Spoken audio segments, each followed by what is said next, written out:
प्रिय विद्यार्थियों, इस चैनल में आप सबका स्वागत है। हम लोग अभी तक 8 टेस्ट देख चुके। आज 9वां टेस्ट शुरू होगा। टेस्ट से भी बहुत सारे क्वेश्चन आता है एग्ज़ाम में, तो टेस्ट देना भी बहुत ज़रूरी पड़ जाएगा। तो टेस्ट पेपर जितना है अभी 8 तक होगा, 9वां चलेगा। सब क्रमबद्ध देखते जाएंगे और हर एक क्वेश्चन से जो डिस्कशन के दौरान क्वेश्चन निकला है वो हमारे लिए फ़ायदा होगा, तो उसको देखना है। फिर टेस्ट में चैप्टर में सेल, टिश्यू, विद्युत धारा, केमिस्ट्री में एसिड बेस साल्ट, फिजिक्स में पुनः ग्रेविटेशन से पढ़े हैं। वो चैप्टर सब उपयोगी है, इसको रिवीजन बार बार करते रहेंगे क्योंकि इसमें बहुत सारे क्वेश्चन निकलते हैं, बहुत सारे क्वेश्चन इस चैप्टर से आते हैं, तो इस पर भी हम लोग को ध्यान देना होगा। और आज हम लोग शुरू करेंगे सेट नंबर 9। सेट नंबर 9 ये जो क्वेश्चन हम लोग कर रहे हैं वो आया हुआ क्वेश्चन का डिस्कशन है। इस चलते ये बहुत ज़्यादा उपयोगी हो जाएगा सेट वाला। तो क्वेश्चन नंबर सेट नंबर 9 का क्वेश्चन नंबर 1 से हम लोग शुरू करेंगे। और क्वेश्चन नंबर 1 में क्या है ये देखिए। क्वेश्चन है कि द्रव्यमान m और 9m के दो निकाय समान गतिशील ऊर्जा के साथ स्थानांतरित हो रहे हैं, तब उनके रैखिक संवेग का अनुपात क्या होगा। पूछा है रैखिक संवेग का अनुपात। देख लीजिए पहले, उसके बाद आंसर देंगे। दो वस्तु है जिसका द्रव्यमान m और 9m है, एक का m और दूसरे का 9m। अब कह रहा है कि समान गतिशील ऊर्जा, दोनों पिंड की ऊर्जा गतिशील ऊर्जा समान है। और सूत्र हम लोग जानते हैं कि के माने काइनेटिक एनर्जी बराबर होता है P²/2m। जब काइनेटिक एनर्जी समान रहेगा तब इस सूत्र हो जाएगा हम लोग का एक सूत्र P1/P2 बराबर √m1/m2। ये सूत्र हो जाएगा। तो काइनेटिक एनर्जी बराबर हम लोग देखें के बराबर P²/2m। और जब गति ऊर्जा समान रहेगा तो गति ऊर्जा समान रहने पर सूत्र आएगा P1/P2 √m1/m2 या P1/P2 बराबर √m1 की जगह m हो जाएगा और m2 की जगह हो जाएगा 9m, m कट जाएगा 1/9, या कहिए P1/P2 बराबर 1/3। अर्थात संवेग का अनुपात क्या हो जाएगा 1:3। P से क्या होता है संवेग और K मैंने काइनेटिक एनर्जी, तो P1/P2 1:3, 1:3। चॉइस नंबर हो जाएगा ए। तो 1 नंबर क्वेश्चन देखें।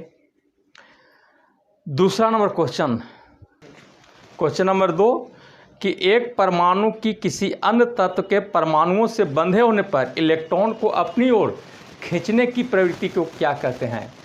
देखिए, इलेक्ट्रॉन जोड़ी को खींचने की प्रवृत्ति कहलाता है विद्युत ऋणात्मकता। क्या कहेंगे, विद्युत ऋणात्मकता।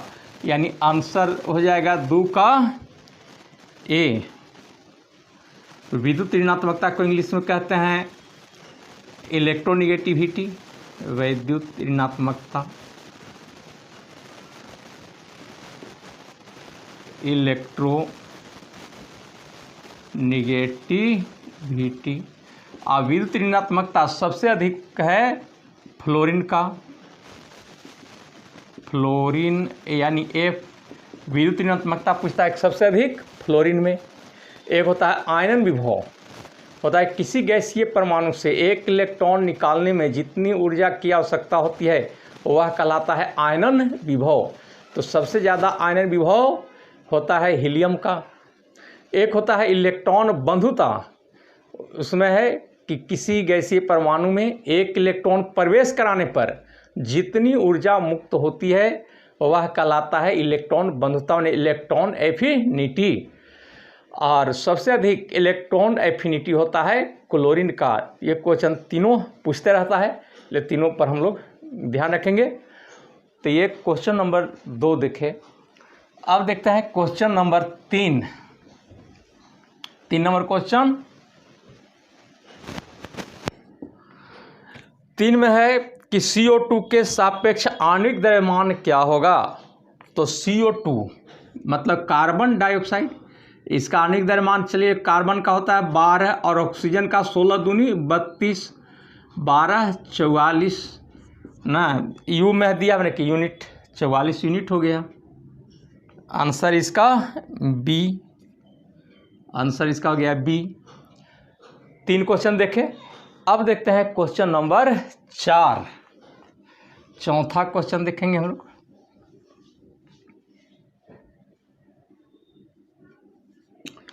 चार में है कि खांसी और छींकने जैसी अनैच्छिक गतिविधियों को नियंत्रित करता है। ये खांसी आना, छींक आना, पलक झपकना, ये कहलाता है प्रतिवर्ती क्रिया। प्रतिवर्ती क्रिया का केंद्र है स्पाइनल कोड, जो कहता है मेरु रज्जु। हो जाएगा ए, 4 का ए, मेरु रज्जु, स्पाइनल कोड। देखिए स्पाइनल कोड रीढ़ की हड्डी में जाता है, निकलता है मेडुला ऑब्लोंगेटा, मैंने पश्च मस्तिष्क के एक भाग होता है मेडुला ऑब्लोंगेटा, जहाँ से धागा जैसा रचना निकलता है जो रीढ़ की हड्डी में जाता है, उसका नाम है मेरुरज्जु यानी स्पाइनल कोड। अब स्पाइनल कोड को कहते हैं प्रतिवर्ती क्रिया का केंद्र। प्रतिवर्ती क्रिया का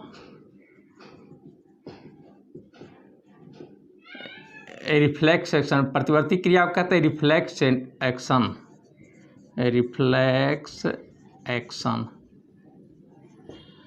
प्रतिवर्ती क्रिया क्या है?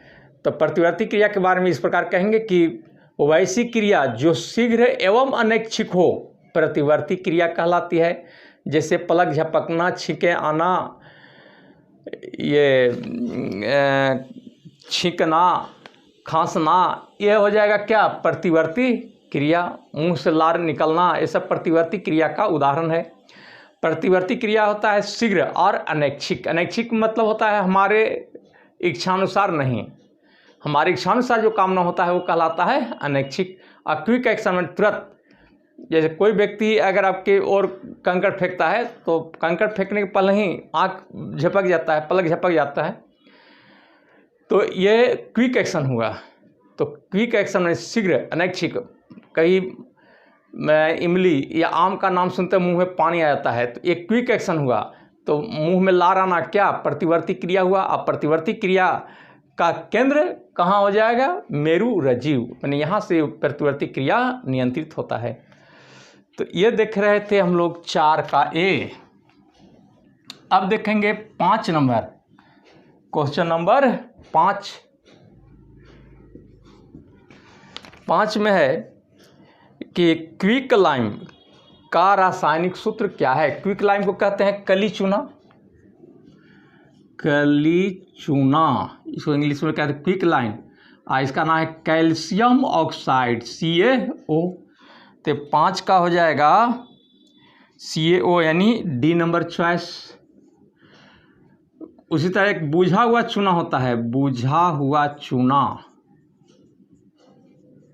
इंग्लिश में कहते हैं स्लैक्ड लाइम, इसका होता है CaOH whole twice, calcium hydroxide. उसी तरह से मिल्क ऑफ मैग्नीशिया, इंपॉर्टेंट है सब सूत्र।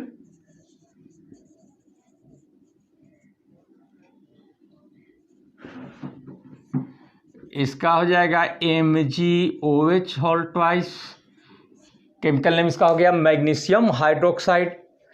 तो ये सूत्र हैं जो इम्पोर्टेंट, कभी सूत्र पूछ देता है कि मिल्क ऑफ मैग्नीशिया का सूत्र क्या है, क्या इसका उपयोग है। तो इसका उपयोग एंटासिड में होता है, जो एसिडिटी बढ़ने पर इसे दिया जाता है, ये क्षारीय प्रवृत्ति का होता है। तो ये 5 नंबर हो गया डी। अब चलते हैं क्वेश्चन नंबर 6 नंबर में देखिए क्या है। 6 में है कि पदार्थ के संदर्भ में निम्न में से कौन सा कथन सही नहीं है। ए में है कि पदार्थ कणों से बना हुआ है, सही है, हर एक पदार्थ कण के बने होते हैं। दूसरा है कि पदार्थ के कणों के बीच अंतर होता है, ये सही है। कोई पदार्थ में कण दूर दूर स्थित रहता है। और तीसरा कि पदार्थ के कणों के बीच कोई आकर्षण बल नहीं होता है। तो हर एक पदार्थ में अणुओं के बीच आकर्षण बल लगता है जिसका नाम है अंतराण्विक बल। इसलिए कौन सा गलत हो जाएगा? सी। तो यानी 6 का सी हो गया, ये गलत है। अब अगला है कि पदार्थ के कण, द्रव और वायु में सतत परिवर्तन होता है। जैसे द्रव को गर्म करेंगे भाप बनेगा, सॉलिड को गर्म करते हैं द्रव में चेंज करता है, तो ये एक दूसरे में परिवर्तन होते रहता है। जैसे बर्फ़ मान ली कि ठोस है तो उसको गर्म करते हैं तो बदलेगा पानी में, मतलब द्रव में। पानी को गर्म करेंगे गैस में बदलेगा, तो ये भी सही है। तो आंसर कौन सा हो जाएगा? सी, यानी 6 का सी। अब चलिए क्वेश्चन नंबर 7, सभी चॉइस को भी देखना जरूरी है। तो क्वेश्चन नंबर 7 में देखिए, क्वेश्चन 7 में कि सूत्र m बराबर H/H0 में m, H1 और H2 क्या दर्शाते हैं? तो m बराबर दिया है H1 या HI का ही और H0। m का मन हो गया आवर्धन, इंग्लिश में कहते हैं मैग्निफिकेशन, मैग्निफिकेशन। तो आवर्धन बराबर क्या? प्रतिबिंब की ऊंचाई बटे बिंब की ऊंचाई। H1 हो गया प्रतिबिंब की ऊंचाई,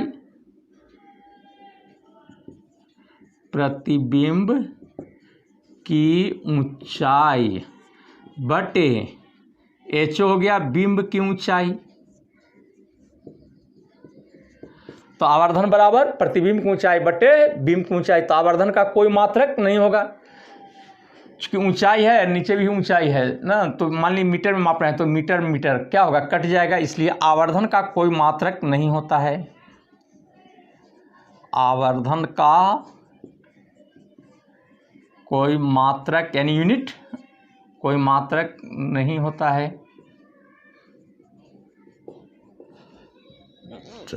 तो 7 में आंसर देख लीजिए। 7 में ए में देखें कि m द्रव्यमान, गलत हो गया। बी में कि m आवर्धन, H1 वस्तु की ऊंचाई, HO प्रतिबिंब की ऊंचाई, गलत है। सी में देखिए m आवर्धन है, H1 प्रतिबिंब की लंबाई और HO हो गया वस्तु की लंबाई। तो सी सही है, प्रतिबिंब की लंबाई H1 और HO हो गया बिंब की लंबाई, यानी 7 का सी। अब चलते हैं क्वेश्चन नंबर 8। क्वेश्चन नंबर 8 में देखें, क्वेश्चन 8 में क्या है कि 72 किलोमीटर प्रति घंटा की चाल से मीटर पर सेकेंड में दर्शाने के लिए उसे लिखेंगे। क्या 72 किलोमीटर प्रति घंटा है और उसको चेंज करना है मीटर पर सेकेंड में। तो 72 किलोमीटर, तो किलोमीटर को मीटर में बदलेंगे, ये मीटर हो गया। अब बटे प्रति घंटा है तो 1 घंटा को हम 60 से गुना करेंगे मिनट, फिर 60 से सेकेंड हो गया, कट जाएगा। 6 छक 36 दूनी 72 यानी 20 मीटर पर सेकेंड। ऐसे ही 72 गुने 5/18 करते आ जाएगा। ट्रिक में मैं इस तरह से भी लिख सकते हैं कि 72 गुने 5/18, 5 × 20। तो आंसर 8 का हो जाएगा ए। 8 क्वेश्चन अभी देखिए। अब चलते हैं क्वेश्चन नंबर 19। 19 करें, क्वेश्चन नंबर 9। सभी क्वेश्चन इंपॉर्टेंट है, हर एक परीक्षा के लिए ये आवश्यक होगा।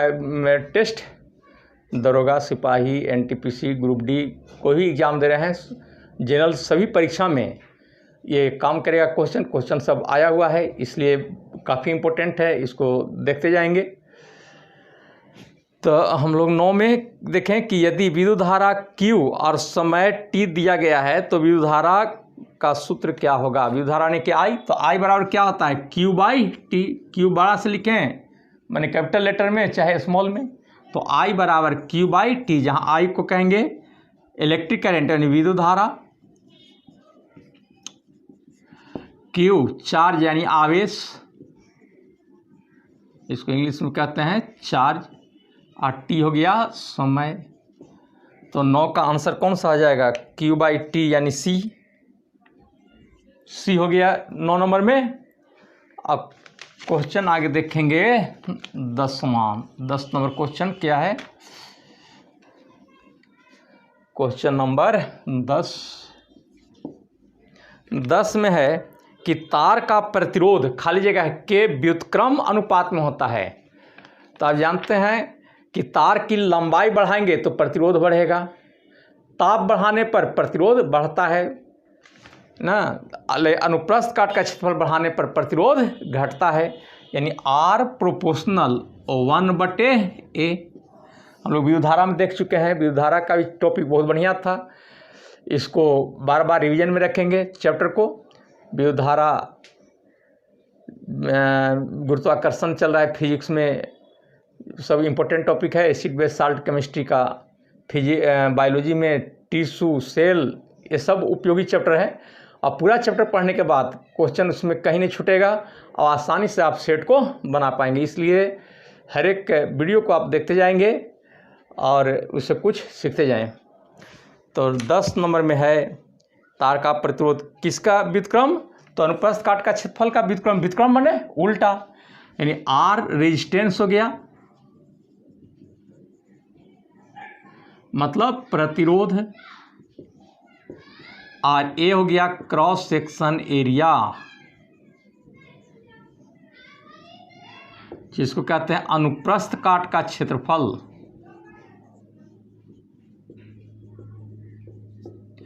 तो अनुप्रस्थ काट का क्षेत्रफल जितना बढ़ाएंगे प्रतिरोध घटेगा। अनुप्रस्थ काट का क्षेत्रफल ये वाला होता है, देखिए मोटाई जो हुआ तार का, यही कहलाएगा अनुप्रस्थ काट का क्षेत्रफल।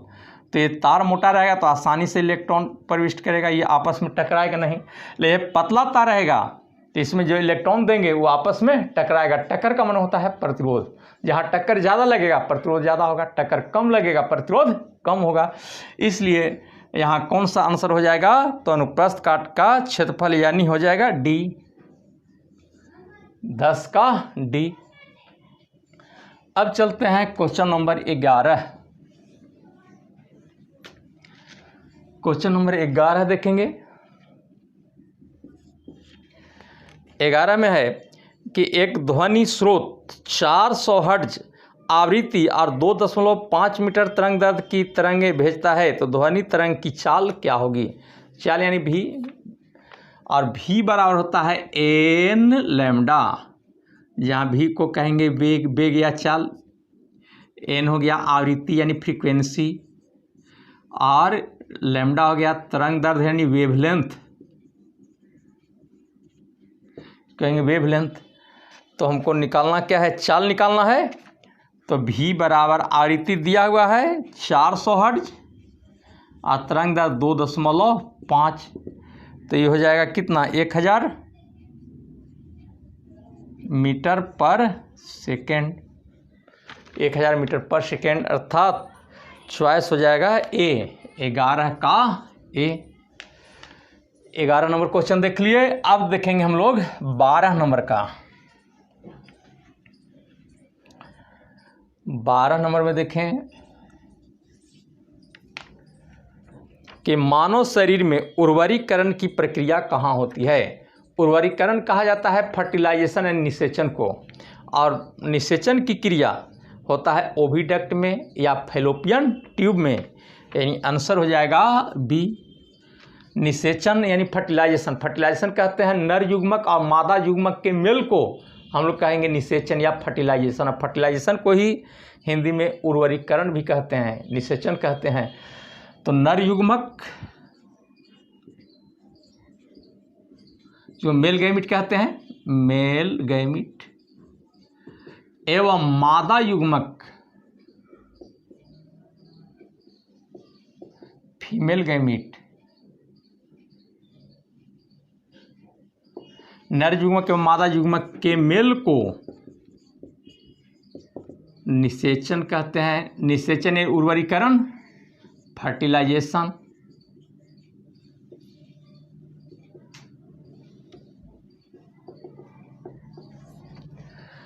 तो नर युग्मक को कहा जाता है शुक्राणु। नर युग्मक होता है शुक्राणु यानी स्पर्म।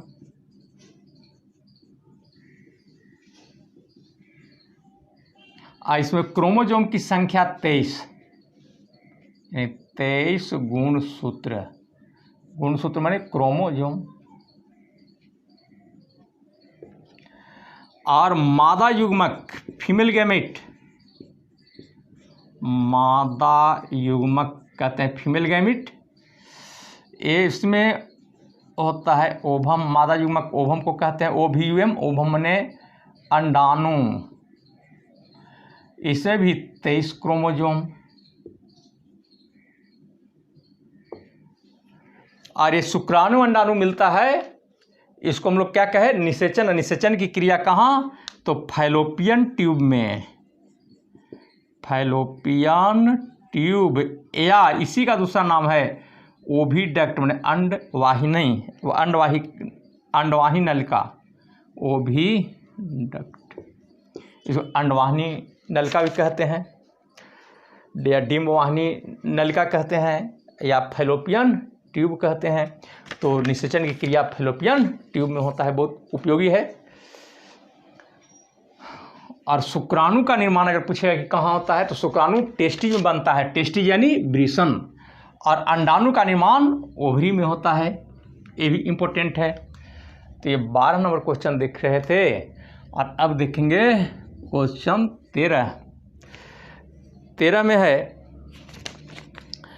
कि बल बटे त्वरण किसके बराबर होता है। बल बटे त्वरण बराबर के द्रव्यमान। कारण कि बल बराबर क्या होता है, द्रव्यमान गुणे त्वरण, माने फोर्स बराबर मास इनटू एक्सीलरेशन। तो ये आंसर हो जाएगा कौन सा, सी। 13 नंबर का सी हो गया। 13 क्वेश्चन अभी देखे। 14 नंबर में देखेंगे। क्वेश्चन नंबर 14 में है कि गति का दूसरा समीकरण स्थिति और किसके बीच संबंध दर्शाता है, तो स्थिति और वेग के बीच संबंध दिखाता है। वह है न्यूटन का द्वितीय गति नियम। आगे हम तीनों नियम के बारे में, प्रथम नियम, द्वितीय नियम, तृतीय नियम, इसका उपयोग, इस पर संबंधित न्यूमेरिकल सब बनवाएंगे। एक चैप्टर हम उठाएंगे केमिस्ट्री फिजिक्स में, जिसका नाम होगा मोशन इन ए प्लेन। उसी में हम तीनों नियम दिखाएंगे। अभी तत्काल दिखा दे रहे हैं कि स्थिति और वेग का संबंध होता है गति के न्यूटन का द्वितीय नियम में। तो इसका आंसर हो जाएगा 14 का ए। चैप्टर बहुत काम करता है। चैप्टर से जितना भी क्वेश्चन उठता है सब कंसेप्चुअल होता है, उस पर भी हम लोग विचार करेंगे। जितना कंसेप्ट वाला चैप्टर देंगे उस पर आपको मेहनत करना होगा। मेहनत करेंगे तो रिजल्ट कोई नहीं रोक पाएगा। इस साल रिजल्ट अवश्य आएगा, ऐसी हम कामना करते हैं आप लोग से। और इसी तरह से मेहनत करते जाएं, मेहनत का फल अवश्य प्राप्त होगा। तो ये 14 नंबर का आप देख रहे थे क्वेश्चन। और अब देखिए क्वेश्चन नंबर 15। 15 में देखिए क्वेश्चन क्या है। 15 में कि विद्युत धारा की अंतर्राष्ट्रीय इकाई क्या है। विद्युत धारा का मात्रक क्या होता है, एम्पियर। एम्पियर, एम्पियर को हम लोग कूलम्ब पर सेकेंड भी लिखते हैं, या कूलम्ब बाय सेकेंड, कूलम्ब प्रति सेकेंड या एम्पियर। ये हो गया अंतर्राष्ट्रीय मात्रक, एसआई मात्रक किसका, विद्युत धारा का। तो आंसर कौन सा हो जाएगा, डी। 15 का हो गया डी। हर एक शनिवार और रविवार को हम लोग 25-25 क्वेश्चन का जो टेस्ट ले रहे हैं वो आया हुआ क्वेश्चन का रहता है। एग्ज़ाम का टाइम अगर 1 महीना बचता है तो उस समय 25-25 क्वेश्चन मेन लेकर के डिस्कशन कराते जाएंगे।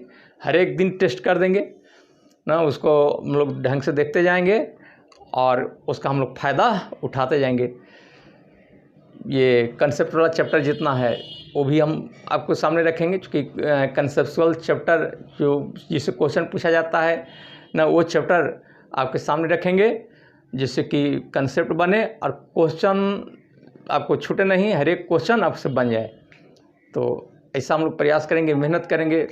मेहनत से क्या नहीं होता है ना। तो ये हो गया आपका 15 नंबर डी, 15 का क्वेश्चन का डी हो गया। और 16 नंबर क्वेश्चन, 16 में है कि धनात्मक त्वरण का अर्थ है। धनात्मक त्वरण मैंने क्या, बढ़ते हुए त्वरण को हम लोग कहेंगे धनात्मक त्वरण, घटते हुए त्वरण को ऋणात्मक त्वरण कहते हैं, जिसको कहते हैं मंदन। तो आंसर कौन सा हो जाएगा कि वस्तु का वेग कम होता है, वस्तु का वेग स्थिर होता है, वस्तु का वेग शून्य होता है, वस्तु का वेग बढ़ता है। तो क्या धनात्मक त्वरण में वस्तु का वेग बढ़ता है, तो आंसर हो जाएगा डी। अगर वेग घट रहा है तो ऋणात्मक त्वरण होगा, ऋणात्मक त्वरण को क्या कहते हैं, मंदन। तो ये हम क्वेश्चन 16 देख रहे थे। और 17 नंबर क्वेश्चन देखेंगे। क्वेश्चन नंबर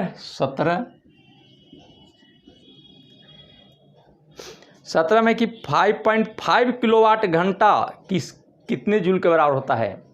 अब देखिए 1 किलोवाट घंटा को 1 किलोवाट घंटा होता है 3.6 10 के पावर 6 जूल। 1 किलोवाट घंटा में कितना जूल होता है, 3.6 गुणे 10 के पावर 6 जूल। तो 5.5 किलोवाट घंटा कह रहा है, 5.5,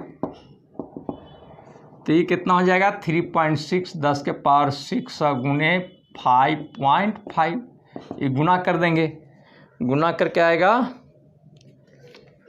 कितना हो जाएगा, 5 तिहाई 15 मान 19.8 गुणे 10 के पावर 6 जूल।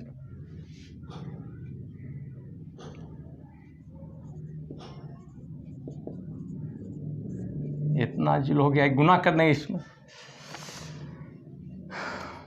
तो ये हो गया 17 का कै नंबर बी, 17 का बी हो गया। अब चलें, अब 1 किलोवाट घंटा, किलोवाट घंटा को हम लोग यूनिट कहते हैं। किलोवाट घंटा को क्या कहेंगे, यूनिट, जिससे हम लोग बिजली बिल निकालते हैं। तो 17 नंबर का हो गया। और 18 नंबर क्वेश्चन, 18 में देखिए कि एक बैक्टीरिया अत्यधिक गर्मी, शुष्कता और विषैली रासायनिक वस्तुओं को सहने की क्षमता रखता है। इससे क्या पता चलता है कि वह क्षमता बना सकता है। बैक्टीरिया धूप को सहन कर लेता है, बहुत ठंडा में भी रख दें तभी वो जीवित रहता है ना। और रासायनिक वस्तु का भी प्रयोग करेंगे तो उसका कोई असर नहीं पड़ता है। कारण क्या कि बैक्टीरिया अपने ऊपर में एक दीवार बनाता है, एक शिस्ट बना लेता है, जिससे उस पर किसी बाहरी कारक का प्रभाव नहीं पड़ता है। तो बाहरी दीवार जो बना रहता है पदार्थ का नाम है पेप्टिडोग्लिकैन। ये पदार्थ है जिसका वो दीवार बनाता है और उस पर किसी बाहरी कारक का प्रभाव नहीं पड़ता है। तो आंसर हो जाएगा बी, 18 का बी। 18 क्वेश्चन अभी देखे। और अब देखेंगे क्वेश्चन नंबर 19 में क्या है कि जब आप एक कॉइल स्प्रिंग को संपीड़ित करते हैं, माने एक स्प्रिंग को आप दबाते हैं तो आप उस पर काम करते हैं, तो प्रत्यास्थ स्थितिज ऊर्जा, क्या दबाते हैं तो स्थितिज ऊर्जा का मान क्या होगा, बढ़ेगी। तो आंसर हो जाएगा डी। जब स्प्रिंग को हम दबाएंगे ना तो क्या आप काम करेंगे तो प्रत्यास्थ ऊर्जा का मान क्या होगा, बढ़ जाएगा। 19 का डी होगा। अब चलते हैं 20 नंबर क्वेश्चन, क्वेश्चन नंबर 20 में है कि केरोसिन में निम्न में से कौन सी धातु संग्रहित होती है। किरासन तेल में किसको डुबा के रखते हैं, तो क्षार धातु को किरासन तेल में डुबा के रखते हैं, कारण कि बहुत रिएक्टिव होता है। हवा में छोड़ेंगे तो ऑक्साइड बना लेगा, जल में रखेंगे हाइड्रोक्साइड बन जाएगा। तो इस तरह से इसे बचाने के लिए, रिएक्शन से बचाने के लिए इसको हम कहाँ रखेंगे, किरोसिन तेल में। तो अब देखिए लिखा है सोडियम पोटासियम, दूसरा चॉइस है गोल्ड और silver, silicon mercury, aluminium calcium. तो किसको रखा जाता है, क्षार धातु को। क्षार धातु में है सोडियम पोटासियम। तो सोडियम और पोटासियम ये क्या है, क्षार धातु, अल्कली मेटल। इसी को हम लोग किरासन तेल में डुबाकर रखते हैं। इसके अतिरिक्त और क्षार धातु में है ये lithium, sodium, potassium, rubidium, caesium, francium, ये हैं क्षार धातु, इसको कहते हैं अल्कली मेटल। तो आंसर कौन सा हम लोग लिखेंगे, तो इसका आंसर हो जाएगा ए, पोटासियम और सोडियम। सोडियम पोटासियम मुलायम धातु होता है, इसे हम लोग छुरी से, चाकू से काट सकते हैं। तो पूछता है कि किस धातु को हम लोग छुरी से काट सकते हैं, तो सोडियम को, पोटासियम को। तो ये 20 नंबर क्वेश्चन देखे, 20 का ए हो गया। और 21 नंबर क्वेश्चन, 21 में क्या है क्वेश्चन कि निम्नलिखित में कौन सा ध्वनि तरंग की विशेषता नहीं है, आयाम, घनत्व, समय अवधि और गति। तो ध्वनि में आयाम भी रहता है, आयाम होता है कण का अधिकतम विस्थापन, इसमें समय अवधि माने कि आवर्तकाल, आवृत्ति, गति होता है, लेकिन घनत्व से इसका कोई संबंध नहीं है। तो 22 का हो जाएगा सी। तो ध्वनि में आयाम है, आवृत्ति, आवर्तकाल, गति, लेकिन घनत्व से इसका कोई संबंध नहीं है, इसलिए आंसर कौन सा हो जाएगा, सी। 21 क्वेश्चन हम लोग देख चुके। अब क्वेश्चन नंबर अब देखेंगे 22। 22 में है कि विद्युत चालकता के आधार पर निम्नलिखित विकल्पों में विषम को चुनें, रबर, कॉपर, मानव शरीर, ग्रेफाइट। तो देखिए, कॉपर, मानव शरीर, ग्रेफाइट में विद्युत का संचार होता है, विद्युत की ये चालक हुए, लेकिन रबर में विद्युत का संचार नहीं होता है, अर्थात विद्युत का एक कुचालक है। तो रबर हो गया कुचालक और कॉपर, मानव शरीर, ग्रेफाइट हो गया सुचालक। तो कौन सा विषम हो जाएगा, ए यानी रबर। तो 22 का ए हुआ। अब देखते हैं क्वेश्चन नंबर 23। क्वेश्चन नंबर 23 में क्या है कि यदि हम पेड़ की शाखा को तेजी से हिलाएं तो कुछ पत्तियां पेड़ से अलग हो जाती हैं, यह किसके कारण होता है। जिस पेड़ की टहनी को अगर हम हिलाते हैं तो पत्तियां गिर जाती है, किसके कारण, तो जड़त्व के कारण, जिसको कहते हैं इंग्लिश में इनर्शिया। जड़त्व होता क्या है, तो जड़त्व किसी पदार्थ का वह गुण है जिसके कारण वह अपनी अवस्था को बनाए रखना चाहती है, अर्थात वस्तु स्थिर है तो स्थिर रहना चाहेगी और गतिशील है तो गतिशील रहना चाहेगी। तो किस गुण के कारण ये पत्तियां गिरेगी, तो जड़त्व के कारण। तो आंसर हो जाएगा डी। 23 क्वेश्चन हो गया। अब चलते हैं क्वेश्चन नंबर 24।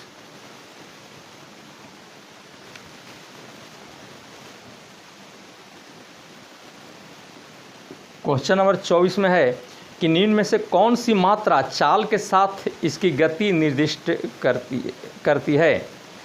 तो चाल और मात्रा, मात्रा और चाल, मात्रा में मास और चाल यानी भी, तो एम भी किसके लिए आता है, संवेग के लिए, पी के लिए।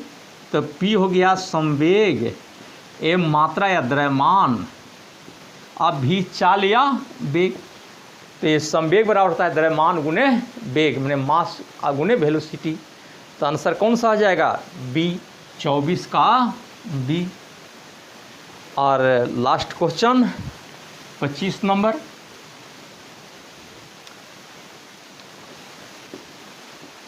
पच्चीस में है कि धातु अपनी वास्तविक स्थिति में विद्यमान होती है।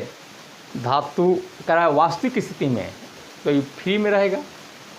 और कुछ धातुएं अयस्क के रूप में रहते हैं ना, मिश्रित रूप में रहते हैं, लेकिन कुछ धातुएं मुक्त स्थिति में ही पाए जाते हैं, जैसे प्लेटिनम हुआ, टंगस्टन है, ये फ्री स्टेट में मिलते हैं, इसलिए 25 का हो जाएगा सी। तो इस तरह से हम लोग 25 क्वेश्चन देखे। 25 क्वेश्चन से अन्य क्वेश्चन भी हम लोग निकाले, इसे कंसेप्ट बनाएंगे और कंसेप्ट बनेगा, यही काम हम लोग को हर एक परीक्षा में करेगा, वो ग्रुप डी हो, एनटीपीसी, दरोगा, सिपाही, आगे कमीशन देते हैं या बीपीएससी देते हैं, क्वेश्चन कहीं बाहर से नहीं रहता, इसी में पूछने का ढंग अलग अलग है। तो हम शुरू से मैंने ग्रुप डी से लेकर के क्लास 1 अफसर तक क्वेश्चन हम निकालते रहेंगे चैप्टर से और टेस्ट से।